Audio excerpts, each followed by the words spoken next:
Hello everyone, and welcome back to Mr. Peter channel, where learning English is easy and fun. I'm Peter. Hello, Peter, and hello to all our amazing listeners. It's so good to be here with you today. It's great to be here with you too, Lily. How are you today?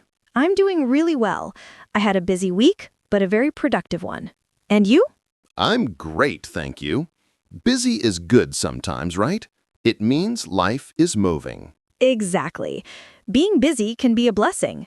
And speaking of that, today's topic is all about time.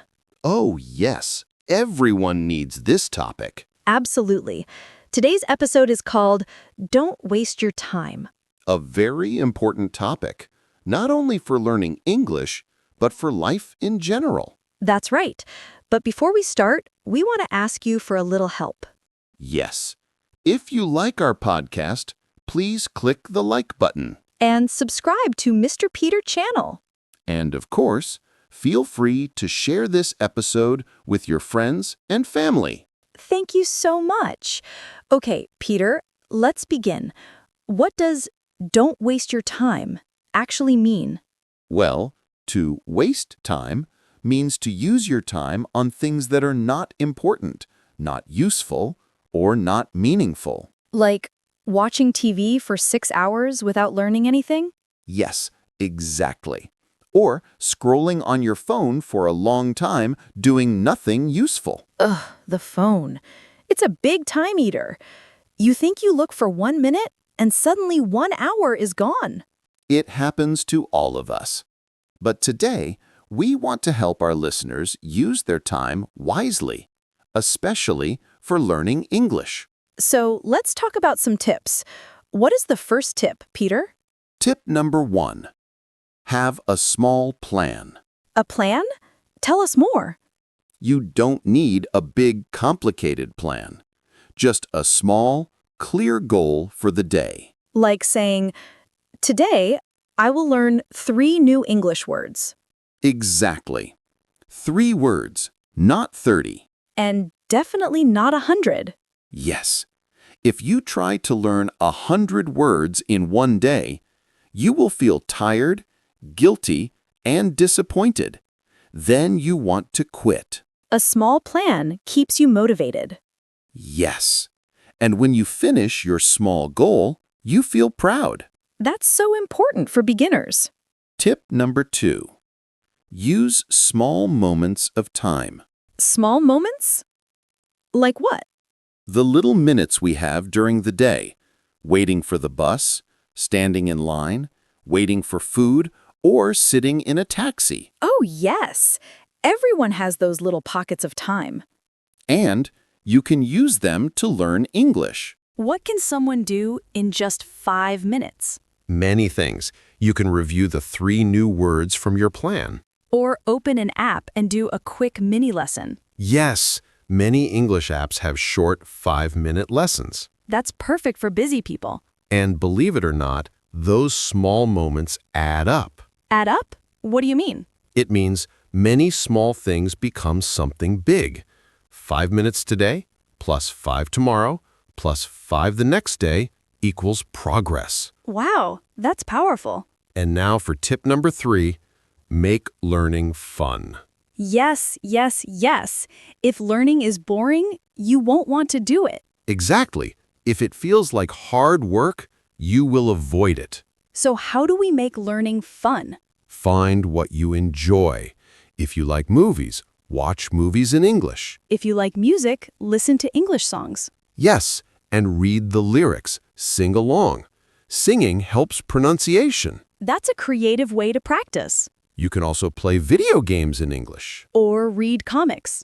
Or talk to a friend in English for 10 minutes a day. The key is enjoyment. If you enjoy it, you will continue. You won't waste time. Exactly. So, our 3 tips are: make a small plan, use your small moments, make learning fun. And these tips are not only for learning English. You're right. They can be used everywhere in life. Tell me how. Take tip 1. Make a small plan. You can use it to organize your day. Like writing a to-do list with 3 important tasks. Yes, a small list is motivating. A big list is scary. And finishing the list feels amazing. It does. And tip 2, use small moments. I love this one. You can use waiting time to read, learn, or message someone you care about. Yes, a short message can brighten someone's day. Beautiful use of time. And tip number 3, make it fun, is also very important in life. Yes, for example, exercise. Exactly. Many people think exercising is boring. But if you choose a fun activity like dancing or playing a sport, it becomes enjoyable. And when it's fun, it no longer feels like a chore. It becomes something you look forward to instead of something you avoid. Right. And using time wisely also means knowing when to rest. Ah, yes. Rest. Many people think that resting is wasting time. But that's not true at all. Resting is necessary. Your body and brain need time to recharge. If you never rest, you become tired, stressed, and less productive. Exactly. When you are tired, you learn less, remember less, and feel worse. So resting is not wasting time. It's taking care of yourself. And taking care of yourself is the best use of time. Absolutely. So let's summarize our message today. Use your time wisely, not by working nonstop, but by choosing meaningful actions. Meaningful actions like learning, working, relaxing, connecting with others, and doing things you enjoy. That's a healthy balance. A perfect day includes a little study, a little work, a little fun, and a little rest. Sounds wonderful. I hope our listeners feel motivated after today's discussion. Yes, I hope so too. We believe in all of you. You can do it. Learning English is a journey. Step by step, minute by minute, you can reach your goals. Use your time wisely, and you will improve faster than you think. That's the truth. Before we end today, we want to ask our listeners a question. What do you do to avoid wasting time? Do you have tips for learning English or for life? Share your ideas in the comments. We love reading them.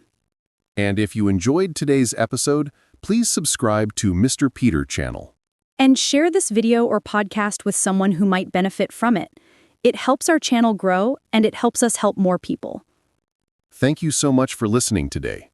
It was wonderful talking with you, Lily. It was wonderful talking with you too, Peter. Until next time, everyone. Take care and have a beautiful day. Bye. Bye. Bye.